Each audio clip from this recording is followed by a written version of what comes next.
राज जी भी जी। हमारे साथ जुड़े हुए हैं। राज जी, संजय जी ने एक बात अभी बताई कि आज की रात चांदनी में खीर जरूर रखनी चाहिए। इसका महत्व आपसे समझना चाहेंगे, कितना जरूरी है ये? करे आज ही का वो दिन है जिस दिन चंद्र से अमृत वर्षा होती है, जिस दिन परमात्मा का जो दर्शन है वो चंद्रमा के माध्यम से होता है। आज के दिन को मैं दो तीन विषय से आपको बताना चाहूंगा। अगर मैं त्रेता युग में आज के दिन की बात करूं तो त्रेता युग का ये वो दिवस होता है जब भगवान लंका जाने के लिए समुद्र पर जो पुल है वो बन जाता है और भगवान लंका के अंदर प्रवेश करते हैं और वहां पर आज के दिन के चंद्रमा को देख करके भगवान अपने सभी जो सैनिक हैं उनसे कहते हैं, सुग्रीव इत्यादि से कहते हैं कि पूरब दिश विलोक प्रभु देखा उदित मयंक कहत सबहि देखऊं शशि मृगपद सरिस असंग। अपना अपना चंद्रमा के बारे में अपनी अपनी राय दे। और चंद्रमा के बीच में जो एक काला हल्का सा हम लोगों को धब्बा नजर आता है उसके बारे में भगवान कहते हैं अपनी राय दे। तो हनुमान जी ने एक बड़ा सुंदर शब्द कहा आज के दिन को लेकर के ही, कहा हनुमंत सुनो प्रभु शशि तुम्हार प्रिय दास और तो मूरत विद उर बसति सोई साम्यता आभास। चंद्रमा के दिन शरद पूर्णिमा को स्पेशली भगवान स्वयं चंद्रमा में निवास करते हैं और उनके दृश्य से जो खीर इत्यादि रखा जाता है उससे अमृत का जो श्राव होता है वो माना जाता है। उसकी जो रोशनी होती है, जो ऊर्जा होती है, जो किरणें होती हैं चंद्रमा की, वो अमृत को प्रदान करने वाली होती हैं। इसलिए आज के दिन चंद्रमा के लिए खीर रखा जाता है। आज का दिन क्यों क्यों आखिर चंद्रमा इतना पिघल जाता है कि उसकी जो अमृत किरणें हैं वो सीधे धरती पर आती हैं। उसका कारण अगर आप सभी लोगों ने द्वापर युग की उस कथा को सुना हो, जब भगवान कृष्ण अपने भक्तों को, जो गोपी जो वेद की स्वरूप है, भगवान को प्राप्त करने के लिए नियमित तप करती हैं, नियमित आराधना करती हैं, नियमित ध्यान करती हैं। सुबह 4 बजे जाकर के स्नान करती हैं और स्नान करके कात्यायनी की पूजा करती हैं और माता कात्यायनी से प्रार्थना करती हैं बहुत श्रद्धा से कि नंद गोप सुते देवी पतिम में कुरुते नमः, हे गौरी शंकरा। तो उनसे जो पूजन करती हैं वो पूज कात्यायनी महामाये महायोगिन्याधीश्वरी नंद गोप सुते देवी पतिम में कुरुते नमः। हे देवी, हमको भगवान कृष्ण, हमारी आत्मा का जो पति है, वो परमात्मा जो है वो हमें प्राप्त हो जाए। और उसी के फल स्वरूप भगवान कृष्ण उनको प्राप्त होते हैं। और ये जो आज की रात्रि है उसको मोह रात्रि इसीलिए कहा जाता है। भगवान उनके साथ नृत्य करते हैं और उस दृश्य को देख करके जो चंद्रमा है वो पिघल जाता है, कि भगवान कृष्ण का जन्म चंद्रवंश के अंदर हुआ था। चंद्रमा पिघल जाता है और उस चंद्र से जो अमृत की बूंदें उनका श्राव प्रारंभ हो जाता है। चंद्रमा की जो पॉजिटिव किरणें हैं वो धरती पर पड़नी प्रारंभ हो जाती हैं। तो इसलिए आज के दिन यदि खीर को रखा जाए तो वो खीर में वाकई में अमृत तो प्राप्त होता है, वो मानसिक एकाग्रता को देने वाली होती है। चंद्रमा की सात्विक ऊर्जा उसके अंदर समाहित हो जाती है और उसको ग्रहण कर लेने से, स्पेशली अगर हम मन की बात करें, संजय जी ने एक मंत्र का जिक्र किया था कि चंद्रमा मनसो जाता चक्षो हो सूर्यो जायता श्रोता प्राण मुखात जाता। शुक्ल यजुर्वेद में इस मंत्र को कहा गया है कि चंद्रमा के प्रभाव से, चंद्रमा हमारे पूरे मन का जो कंट्रोल है वो चंद्रमा के हाथ में होता है। साइंटिफिकली अगर भी मैं इसको देखने का प्रयास करूं तो आप सोचिए हमारे पूरे शरीर के अंदर 75% पानी है लेकिन 70% करीब माना जाता है। लेकिन अगर मैं मस्तिष्क ब्रेन की बात करूं तो स्पेशली 75 से 80% जो पानी है वो हमारे ब्रेन के अंदर माना जाता है। और आप सोचिए चंद्रमा की कला के कारण आप समुद्र में जो देखते हैं, जो ज्वार भाटा आता है, जो समुद्र के अंदर उसके पानी में जो बदलाव देखते हैं वो आप देख पाते हैं पूर्णमासी के दिन। तो जो चंद्रमा समुद्र में जल ज्यादा होने के कारण उसको प्रभावित करता है, उसी प्रकार हमारे मस्तिष्क में जल तत्व अधिक होने के कारण चंद्रमा हमारे ब्रेन को प्रभावित करता है। तो जब आज जो उसकी किरणें हैं उनके अंदर पॉजिटिविटी होती है, उनके अंदर सात्विक ऊर्जा होती है, उनके अंदर हमारे मन को कंट्रोल करने की शक्ति होती है। तो जब खीर हम छत पर रखते हैं और वो चंद्रमा की जो सात्विक ऊर्जा, सात्विक किरणें जो एक्चुअल में अमृत तुल्य हैं, वो जब उस पर पड़ती हैं और उस खीर को हम ग्रहण करते हैं तो निश्चित रूप से हमारे जीवन के अंदर एक जी। सुंदर परिवर्तन आता है और हम जो चाहते हैं उसको जीवन में प्राप्त कर पाते हैं। मन हमारा एकाग्र होता है। आज का दिन, वैसे भी सगुप्ता जी एक बात आपको बता दूं, जी।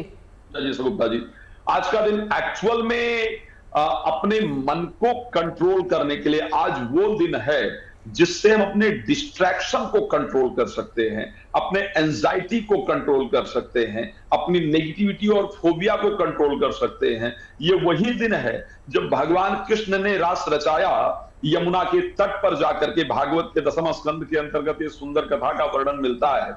और उस समय पर वहां कामदेव आए, बोले आज मैं आपको परास्त करके दिखाऊंगा। और वहां पर भगवान कृष्ण का अपने मन पर इतना कंट्रोल है कि वहां पर कामदेव स्वयं परास्त हो गए और परास्त करके प्रभु को प्रणाम करके गए, अपने हार मानी अपनी। तो आज के दिन भगवान की आराधना करने से, आज के दिन उनका स्मरण करने से, चाहे जितना आपके मन में डिस्ट्रैक्शन रहता हो, विद्यार्थियों से लेकर के कार्य करने वाले लोगों तक सबका मन एकाग्र होता है। जी सर। बिल्कुल, बहुत सही आपने राज जी ये बताया कि क्योंकि जितना स्ट्रेस आजकल लोग झेलते हैं उसको दूर करने के लिए अगर आपने मन को कंट्रोल कर लिया, एकाग्र कर लिया, फिर आपने सब कुछ प्राप्त कर लिया। राज जी देखिए, आज के दिन कुछ सरल उपाय अब आप बता दीजिए जिससे धन की प्राप्ति हो पाए, जिनका स्वास्थ्य खराब है वो ठीक हो पाए। जी बिल्कुल। आज के दिन के एक बहुत सुंदर, अगर हम निर्णय सिंधु के अंतर्गत देखें तो एक बड़ा सुंदर श्लोक आता है। अश्विने पूर्णमास्यायाम तु चरे जागरण निशि कौमुदी सा समख्यातम कार्य लोकैर विभूतये। आज का दिन अगर रात्रि में जागरण किया जाए, जितनी भी जागृति रात में हो पाए, रात में जागरण करके और अगर भगवान के नाम का स्मरण किया जाए तो वो हमें राज्य को देने वाली होती है, सौख्य को देने वाली होती है, प्रसिद्धि को देने वाली होती है, हमारी जितनी कामनाएं हैं उनको पूर्ण करने वाली होती है। और ये चर्चा कहीं और वर्णन नहीं किया गया है, इस चर्चा का वर्णन बाकायदा निर्णय सिंधु में किया गया है। निर्णय सिंधु के 398 पेज पर इसका बड़ा स्पष्टता के साथ वर्णन किया गया है। एक बहुत महत्वपूर्ण विषय है कि आज के दिन आप एक चीज ध्यान रखिएगा, शारीरिक रोग से आदमी की निवृत्ति बड़ी आसानी से हो जाती है, लेकिन अगर किसी ने कोई मानसिक रोगी हो गया तो उससे निवृत्ति बहुत मुश्किल होती है। शरीर से अगर कोई रोगी हो और मन से ताकतवर हो तो निश्चित रूप से वो रोग से जल्दी बाहर आ जाता है, लेकिन जहां व्यक्ति मन से हार जाए वहां उसके लिए रोग से बाहर निकल पाना मुश्किल होता है। तो आज का जो स्पेशली दिन है, वो जो मन का रोग है उसको दूर करके शारीरिक रोग को दूर करने का सुंदर समय है। आज के दिन को लेकर के बात करें, एक तो सबसे पहली चीज, रात्रि में अगर संभव हो, रात्रि के समय आपको प्रयास करना चाहिए, जैसे ही सूर्यास्त हो रहा है 7:10 के बाद खीर बना करके, और खीर में स्पेशली केसर का प्रयोग जरूर किया जाए।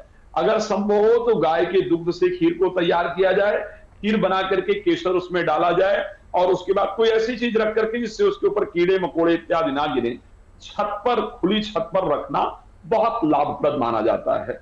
वहां रख करके और फिर उस खीर को अगले दिन, नियम है ना आप पूरे दिन रख पाए तो भी 3 घंटा कम से कम रखना चाहिए, फिर उसको ला करके स्वयं ग्रहण किया जाए, तो इससे शरीर के जितने रोग हैं वो निश्चित रूप से दूर होते हैं। अगर ये करना बहुत फायदेमंद है। दूसरा, आज के दिन दूध, दही, शहद, गंगाजल और घी, इन 5 चीजों को मिला करके एक लोटे या गिलास में रख लें। चांदी का पात्र हो तो बहुत ही फायदेमंद है, अगर नहीं चांदी का पात्र है तो स्टील के पात्र में प्रयोग कर सकते हैं, तांबा या पीतल प्रयोग नहीं करना चाहिए। उसमें रख करके, और उसके साथ अगर महिला है तो ओम नमः शिवाय, और क्षमा चाहूंगा, महिला है तो शिवाय नमः, पुरुष है तो ओम नमः शिवाय मंत्र का बैठकर 108 बार जप करें। अगर संभव हो तो मृत्युंजय मंत्र, ओम त्र्यंबकम यजामहे सुगंधिम पुष्टिवर्धनम उर्वारुकमिव बंधनान मृत्युर्मोक्षयमामृतात्, श्रद्धा पूर्वक इस मंत्र का जप करें। और इसको जप करने के बाद जिसको भी शारीरिक रोग है या मानसिक रोग है उसको श्रद्धा पूर्वक ग्रहण करा दें, उसको पीने के लिए बोलें। ऐसी परिस्थिति के अंतर्गत आप तुरंत अपने मस्तिष्क पर एक पॉजिटिव इंपैक्ट देख पाएंगे, एक चेंज देख पाएंगे, आपका मन पावरफुल होता हुआ आपको नजर आएगा, और इससे आपका शारीरिक रोग भी निश्चित रूप से दूर होगा।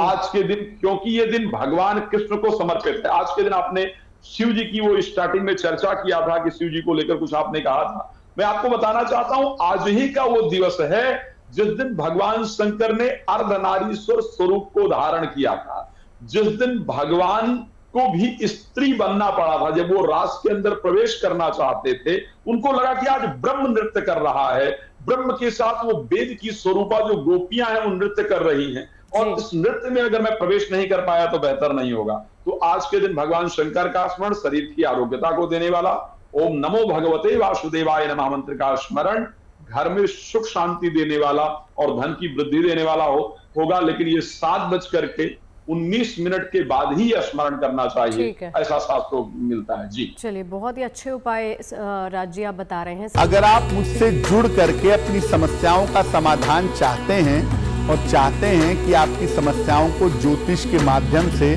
सुलझाया जाए, तो आप हमसे संपर्क कर सकते हैं, जुड़ सकते हैं एस्ट्रो तक पर।